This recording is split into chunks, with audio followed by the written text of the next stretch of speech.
Lebih lengkap soal proses rekapitulasi suara Pilgub Jakarta akan kami tanyakan langsung kepada Komisioner KPU Provinsi DKI Jakarta, Astri Megatari. Mbak Astri, selamat sore. Apa kabar, Mbak? Selamat sore, Tifal. Ya, terima kasih sudah bergabung bersama kami. Jadi bisa ditegaskan lagi untuk proses rekapitulasi berjenjang sudah dimulai hari ini dan tahapannya akan sampai berapa lama memakan waktunya ini, Mbak? Proses rekapitulasi berjenjang dimulai di tingkat kecamatan ya. Jadi hari ini seluruh kecamatan di DKI Jakarta ini melakukan pembukaan rapat pleno rekapitulasi di tingkat kecamatan dengan agenda pembukaan kemudian juga pembacaan tata tertib. Nah, untuk pelaksanaan rekapitulasinya sendiri kemungkinan besar akan dilaksanakan pada besok 29 November. Jadi hari ini lebih kepada pembukaan, pembacaan tata tertib dan juga persiapan-persiapan di tingkat kecamatan seperti itu. Oke, dan itu akan bertahap dari tingkat kecamatan, setelah itu kabupaten kota. Itu tahapan-tahapannya bakal memakan waktu berapa lama kira-kira tuh, Mbak? Untuk di tingkat kecamatan, ini kami perkiraan waktunya sekitar 6 hari. Jadi kami alokasi waktu di tanggal 28 November ini sampai tanggal 3 Desember. Kemudian setelah itu lanjut ke tingkat kabupaten kota di tanggal 4 Desember hingga tanggal 6 Desember. Lalu setelah itu di tingkat provinsi. Oke. Dan itu akan berakhir di tanggal 16 di tingkat provinsi akan mengumumkan langsung hasil itu semua ya, Mbak? Iya, jadi batas waktu terakhirnya itu di tanggal 16 Desember. Memang sesuai dengan jadwal tahapan PKPU 2 2024. Ini kan jadwal tahapan untuk proses rekapitulasi ini akhirnya di tanggal 16 Desember. Tadi juga di keterangan pers sudah disampaikan proses rekap ini di tingkat kecamatan dan berjenjang sampai ke provinsi bakal terbuka. Publik bisa tahu. Apakah nanti hasil rekapitulasi itu juga bakal muncul di situs KPU, Mbak? Untuk hasil rekapitulasi, memang setelah kami laksanakan di tingkat kecamatan, ini kan bisa diikuti oleh saksi, kemudian juga pengawas, dan juga pemantau. Masyarakat juga bisa ikut menyaksikan jalannya proses rekapitulasi. Ada beberapa kecamatan kami yang bahkan menyediakan link YouTube ya, untuk bagi masyarakat yang ingin menyaksikan jalannya rekapitulasi di tingkat kecamatan.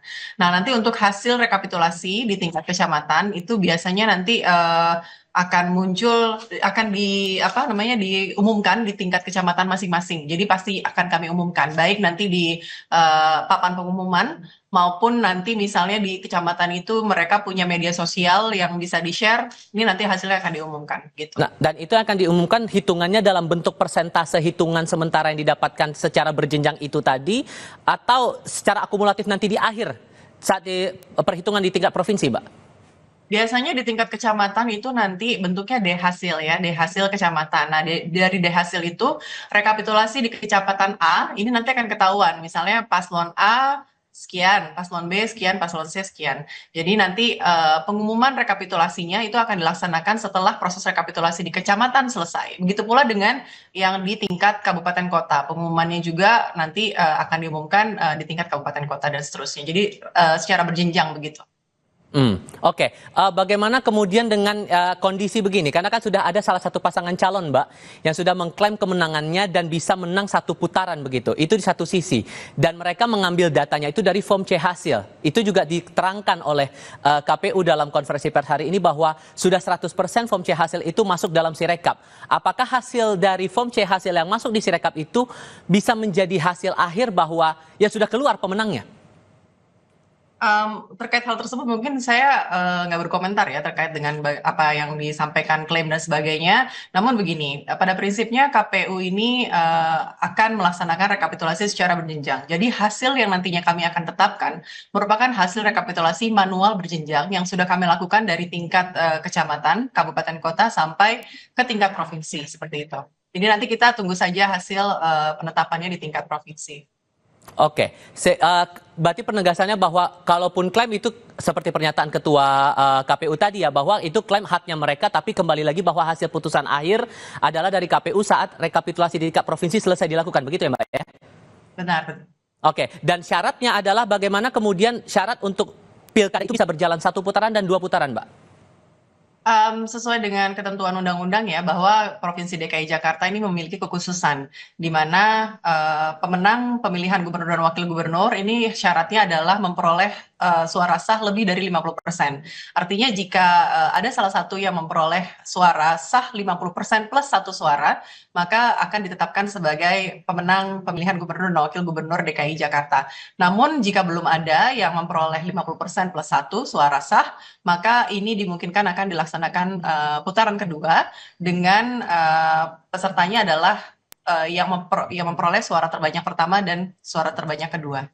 Oke, dan apakah kemudian sejauh ini kita kan masih melihat proses dari rekapitulasi ini ya Mbak ya. Seandainya prosesnya 2 putaran, sudahkah diketahui tanggalnya akan dilakukan kapan dan prosedur kampanye, debat dan yang lain-lain hingga pemungutan suara jadwal sudah ada Mbak?